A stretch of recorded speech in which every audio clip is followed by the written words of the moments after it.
গোড়ারে তখন দিল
আজ আমার গুরু সুন্দর পুরবীর ভাবে ভাবিত হয়ে কি করছে না ধুলাই গড়াগড়ি দিয়ে ক্রন্দন করছে।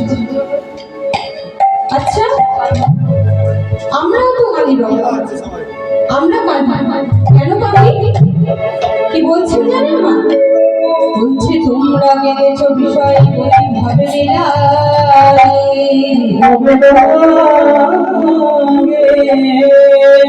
তোমরা কেঁদেছ কামিনী কাঞ্চনের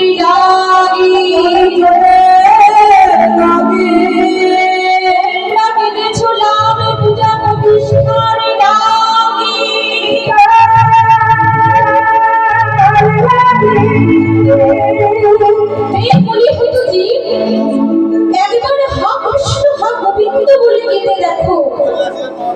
দেখো সে কাদায় কত সুখ কত আনন্দের হিল্লোল বয়ে যাবে। তাই যদি কাঁদতেই হয় কলিহত জীব আমরা, আমাদের হাতে সময় খুবই কম। তাই আজ কি করলেন না যুগ অনুযায়ী আমাদের ভগবানের পূজা অর্চনাকেও ভাগ করে দিয়েছেন আলাদা আলাদা নিয়মে। কারণটা কি না সত্য যুগের পরমায়ু কত ছিল না 1,00,000 বছর,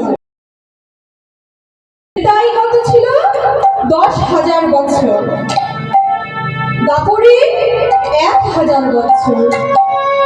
আর এই কলিহত জীবের পরমায়ু কত না সবে মাত্র 100টি বছর বাবা। তার মধ্যেও কি হয় না কেউ কেউ মায়ের কোলেই মারা যাচ্ছে, কেউ এই ধরাধামে অবতীর্ণ হওয়ার আগেই চলে যাচ্ছে মা। তাই কি করলেন আমাদের জন্য একটা সহজ উপায় করে দিলেন যে তোমাদের আর যজ্ঞ তপস্যা পূজা অর্চনা কিছুই করতে হবে না।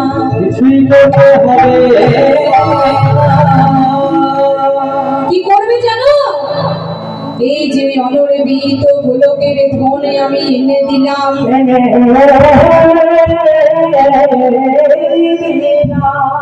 ষোলো নাম 32 অক্ষর,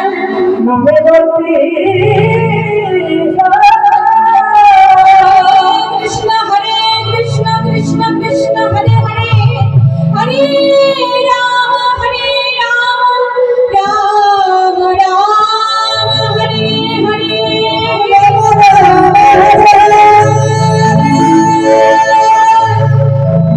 কি করবি? এই মহামন্ত্র যদি সকলের মধ্যে বিতরণ করতে পারো তবে ভালো কথা, আর যদি না পারো কি করবে জানো? না সাথে পাচে মিলে নিজ গ্রামেতে বসিয়া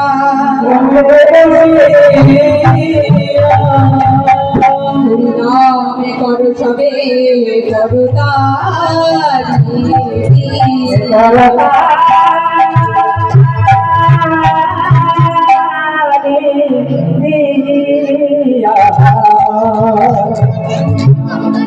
তাই একবার সকলে মিলে আমার সাথে হরিনাম করবেন তো বাবা? একবার হাত তুলুন দেখি, কারা কারা করবেন।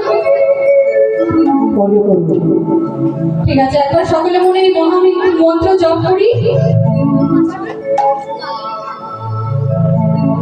হরে কৃষ্ণ হরে কৃষ্ণ কৃষ্ণ কৃষ্ণ কৃষ্ণ হরে হরে, হরে রাম হরে রাম, রাম রাম হরে হরে, হরে কৃষ্ণ হরে কৃষ্ণ কৃষ্ণ হরে হরে, হরে রাম হরে রাম, রাম রাম হরে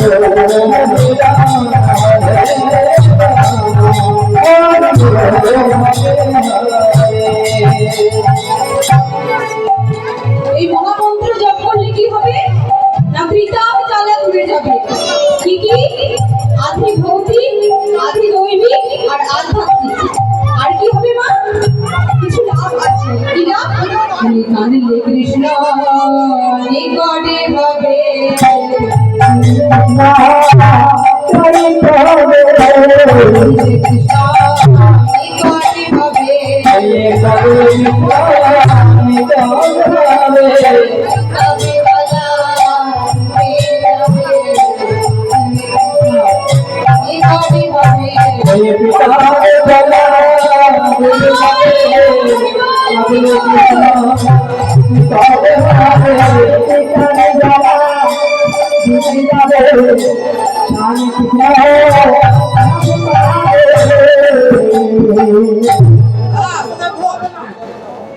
আর কি বলছেন মা? অতকর্তা কলম দিচ্ছে, আজি আরে মরো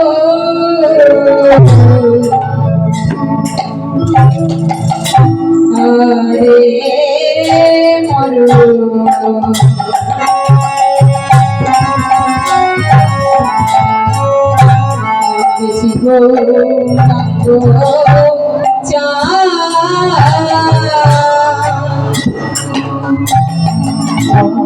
হরে হরে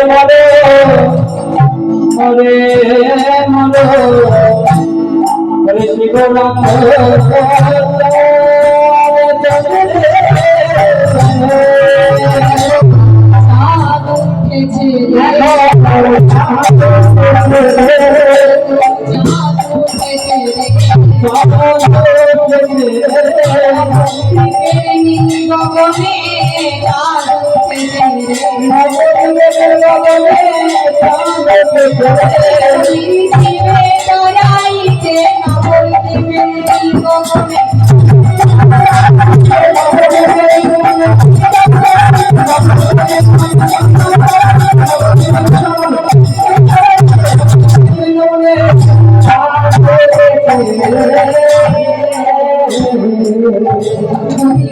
না হইতো কেমনে ধরিতাম রে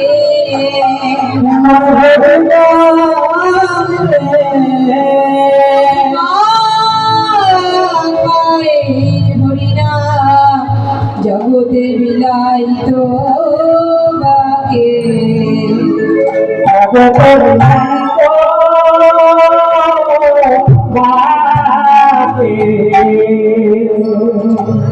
তিনি ভগবান স্বয়ং সর্ব ঐশ্বর্য সম্পন্ন। তিনি এলেন কেন না, দুটি কারণ ছিল না। প্রথম কারণটা কি না, একদিনে রাধারানী ক্রন্দন করছেন, সব সখী মিলে ক্রন্দন করছেন, আর শ্রীকৃষ্ণ গোবিন্দ আমার জিজ্ঞেস করছেন, হে রাই তোমরা ক্রন্দন করছো কেন? তোমরা আমায় ভালোবাসো সেটা আমি জানি, তবে কাঁদছো না কেন? তোমাদের কিসের দুঃখ? বলছে, হে প্রভু আমরা যে কেন কাঁদি,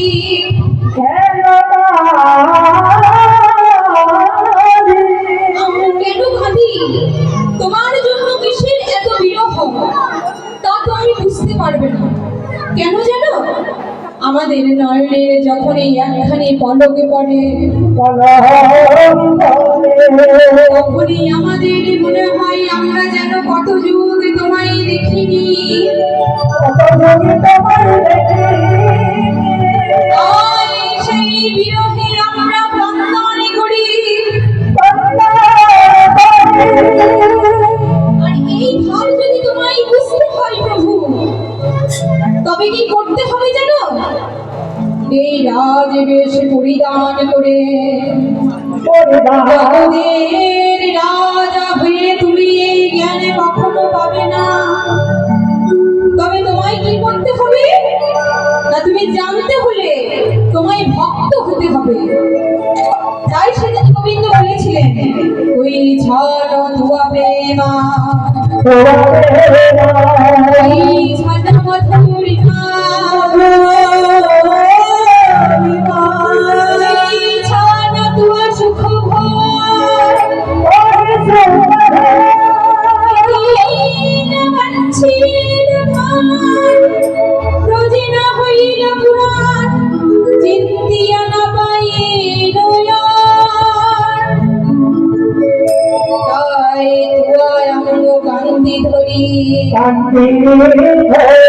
মধুর প্রেম গুরু করি হইব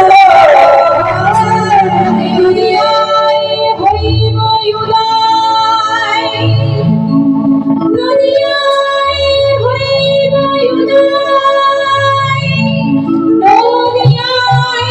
হইব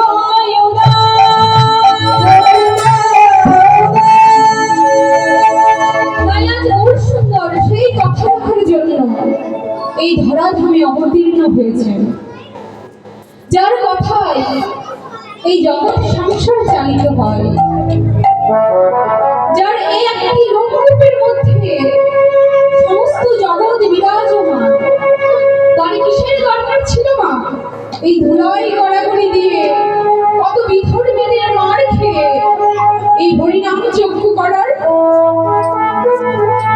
শুধুমাত্র একটি কারণ, কলিহত জীবকে উদ্ধার করার জন্য। কি বললেন না, অর্জুন যখন জিজ্ঞেস করছেন, হে প্রভু দাপর লীলার অবসান হলে আগত কলিযুগে কলির জীবের নিস্তারের উপায় কি হবে প্রভু, তুমি বলে দাও। গোবিন্দই আমার দয়ার সাগর। তিনি কি বললেন যে না, কলিহত জীবের উদ্ধারের একটি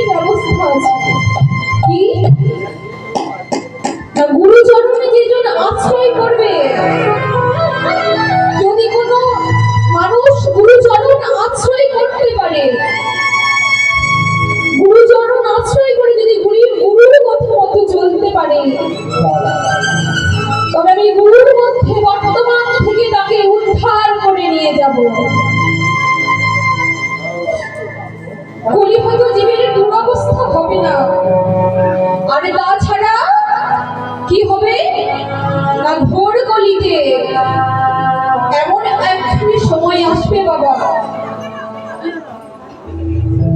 যখন বাবা মেয়ের সম্মান হানি করবে,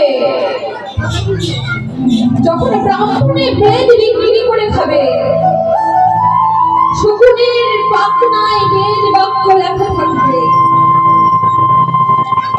এমন সময় আসবে। আর জন্ম নেবেন কোথায়? না হরিদ্বার।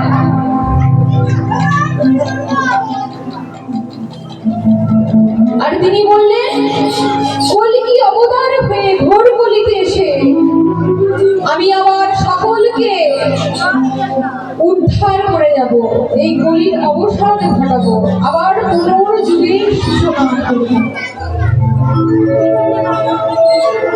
তিনি স্বয়ং রাজা, সকল শক্তির অধিপতি, তিনি আজ ধুলাই গড়াগড়ি কাঁদ দিয়ে কাঁদছেন। কাঁদছেন না? তার নয়নের জল, নয়নে হতে বদনে কমলিখানি ভেসে যাচ্ছে, বদন হতে বক্ষ কমল, আর বদন বক্ষ কমল হতে তার নাভি কমলে দিয়ে চরণ কমলে ধুয়ে যাচ্ছে। গোবিন্দের নয়নের জল, তিনি গৌরাঙ্গ হয়ে এসেছেন বটে, তার জলের গুরুত্বটা কতখানি মা। দেখুন, এই ভারতবর্ষের মধ্যে আমরা গর্বিত যে আমরা বীরভূমবাসী, আমাদের এখানে কত মহাজনের জন্ম হয়েছে, কিন্তু আমরা মূল্য দিই না। আমরা কি করি না, সারাটা দিন টিভি সিরিয়ালে এদিকে ওদিকে মন দিয়ে আমাদের দিনগুলো কাটিয়ে দিচ্ছি। বলে এলাম কি না, হে প্রভু, আমায় একবার মানব রূপে জন্ম দাও। আমি কি করবো জানো? আমি সারাদিন ঘুরে তোমার হরিনামে গুণগান করব, তোমার নাম প্রচার করব। সারাদিন তো দূরের কথা, 24 ঘন্টায় 24টা সেকেন্ড আমরা একবার হরিনাম করি, কৃষ্ণ নাম করি না। আর যখন আমাদের মতো অধম কেউ করতে যায়, বাড়ির লোকে তাকে দরজা বন্ধ করে রেখে দেয়, যেন হরিনাম করতে না পারে, যেন কৃষ্ণ নাম করতে না পারে। এমনও শর্ত আছে না, কৃষ্ণ নাম হরিনাম করলে সংসারে থাকা যাবে না। সব প্রতিকূলতাকে জয় করে গোবিন্দের ইচ্ছায়, গোবিন্দের কাছে আচল পেতে রেখেছে। আপনাদের কৃপায় যে কৃপা ভগবান দেয়, কত প্রতিকূলতা সহ্য করে, সমস্ত সংসারকে ত্যাগ করে কত মানুষ কত কষ্টের মধ্যে দিয়ে এই পথে আছে। আর যাদের মা বাবা ছোট থেকে বলে একটু হরিনাম কৃষ্ণ নাম কর্ম, কিন্তু তাদের মধ্যে ফেলে না। আপনি যখনই ধর্মের পথে এগিয়ে যাবেন, কেউ না কেউ আপনাকে টেনে পিছন দিকে নিয়ে আসবে। দেখবেন যাত্রা শোনার, অর্কেস্ট্রা শুনতে যাওয়ার জন্য প্রচুর লোক আছে, হরিনাম শোনার জন্য আপনাকে বাধার উপর বাধা এসে যাবে। তাই বলবো মা, যদি পথে ঘটে কারোর সঙ্গে দেখা হয়, মানব হয়ে যখন জন্মেছেন, 84 লক্ষ জনে ভ্রমণ করে এই স্বাধীন মানব জন্মখানি পেয়েছেন। না জানি আর এই জন্ম পাই বা কি না পাই, হয়তো কোনো সাধু গুরুর চরণ আশ্রয় করতে পেরে যদি আবার এই সফল মানব জন্মখানি পাই, আরো চেষ্টা করব যেন আরো গোবিন্দের চরণ আশ্রয় করতে পারি, যেন ভক্ত করে জন্ম পাই। আর তা যদি না পাই, তবে চাইবো যেখানেই জন্ম নিই না কেন, যদি কুকুর হয়েও জন্মাই, যেন কোনো ভক্ত ঘরে জন্মায়, যেন প্রতিদিন 2 বেলা প্রসাদ গ্রহণ করতে পারি। গোবিন্দ ব্যতিরেক কোনো কিছু নেই।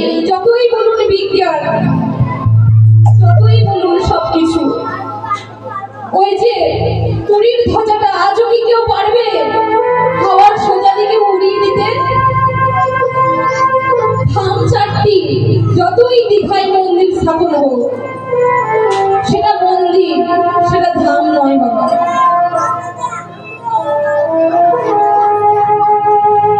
স্বয়ং সচল জগন্নাথ সেখানে বর্তমান। পুরীর সঙ্গে দীঘার তুলনা করে কখনোই গুলিয়ে ফেলবেন না। ওটা মন্দির আর ওটা ধাম।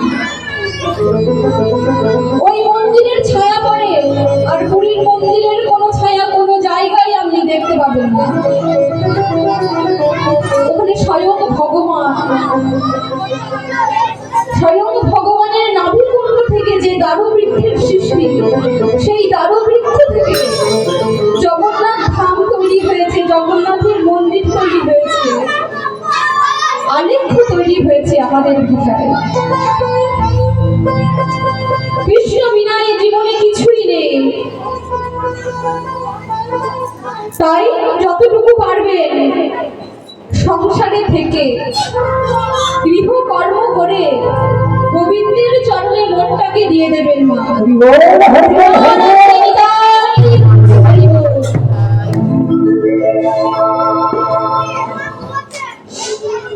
এই যে স্বাধীন মানব জন্মখানে পেয়েছেন মা, 18 মোকাম তত্ত্ব দিয়ে এই দেহখানি সৃষ্টি হয়েছে। কোন বিজ্ঞানের ক্ষমতা নেই একটি মানব দেহ তৈরি করে দেয়।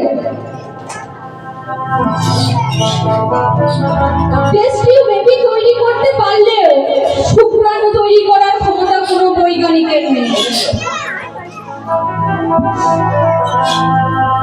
4 বাবার, 4 ভাগ মায়ের, আর 10 কার না আমার গৌর গোবিন্দের। আমার এই ছোট্ট মুখে 18 মোকাম তত্ত্বের একটু বর্ণন করছি। যদি ভুল ত্রুটি হয় নিজ গুণের কন্যা মনে করে চূড়া মধ্যে চূড়ামণি ব্রহ্মপাশে স্থিতি, হরিপাঠ মধ্যে মহাবিষ্ণু করেন বসতি। চূড়া মধ্যে চূড়ামণি ব্রহ্মপাশে স্থিতি, হরিপাঠ মধ্যে মহাবিষ্ণু করেন বসতি। যদি গলা জানি করিতেছেন ধ্যান, আসে তাতে নিত্যানন্দ করে ভগবান। যদি গলা জানি করিতেছেন ধ্যান, আসে তাতে নিত্যানন্দ করে ভগবান। বলতে চৈতন্য গোসাই ভয়ে সাথে ধান, মুখ গহ্বরে বসি বসি শোভান, মুখ গহ্বরে বসি বসি শোভান। নিজে মানমুনি বাজায় কোঙ্গাল, জিহ্বা নিজে মানমুনি বাজায় কোঙ্গাল, জিহ্বা নিজে বাজে যদি গলা গঙ্গাজল। জিহ্বা সরস্বতী ভাবে তেতে গান, জিহ্বা সরস্বতী ভাবে তেতে গান। কণ্ঠে দেখে কৃষ্ণ আরে বাউল বলরাম, কণ্ঠে দেখে কৃষ্ণ আরে বাউল বলরাম। হাসতে গেছি গোবিন্দ গানে অধিপতি, সপ্তপদে জগন্নাথ করে নবসতী। মূলে ব্রহ্মা সদাই করিতেছেন লীলা, লিঙ্গে মহাদেবে বসিল এ চন্দ্রকলা। মহাদেবে বসিল এ চন্দ্রকলা, গুচ্ছতারে বসিয়াছে ঝাড়ু অকপাল। কামিনীর সঙ্গে গেলি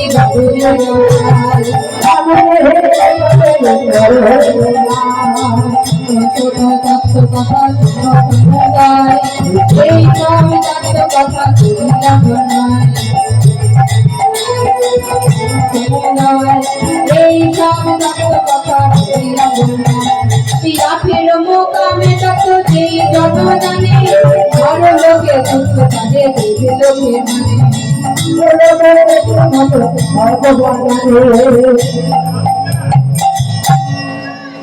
যাই হোক,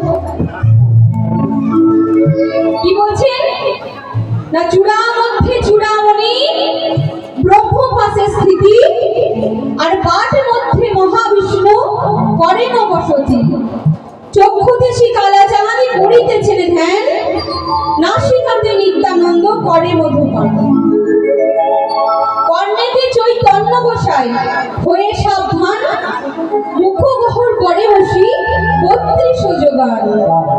জিহ্বাতে শ্রী নারদ মুনি বাজাইও কুন্দল, জিহ্বার নিশে বসে নদী গয়া গঙ্গা জল। আর জিহ্বায় সরস্বতী, বামেতে শ্রীরাম, আর কণ্ঠেতে শ্রী গোবিন্দ, বাহুতে বলরাম।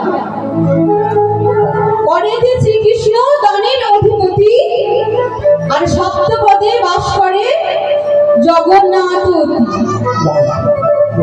আর নাভি মূলে ব্রহ্মা সদাই করিতেছেন লীলা, লিঙ্গে মহাদেবে বসি লয়ে চন্দ্রকলা। গুচ্ছদারে বসিয়াছেন নাড়ুয়া গোপাল, কামিনীর সঙ্গে গেলি বড়ই রসাল। এইসব তত্ত্ব কথা যেই জন জানে, নরলোকে তুচ্ছ তারে দেব লোকে মানে। ও দেহের হিসাবে মানব জমিনে, ও দেহের হিসাবে জমিনে।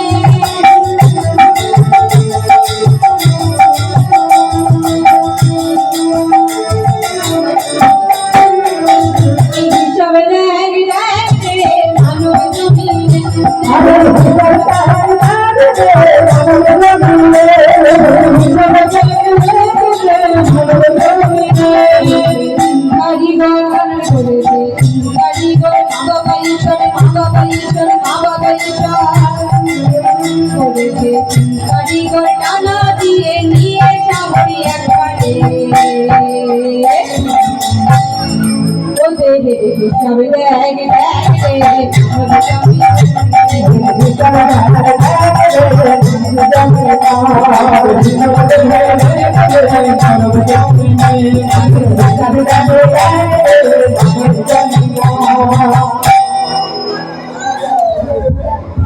এই হরি নামে একেবারে বলো না।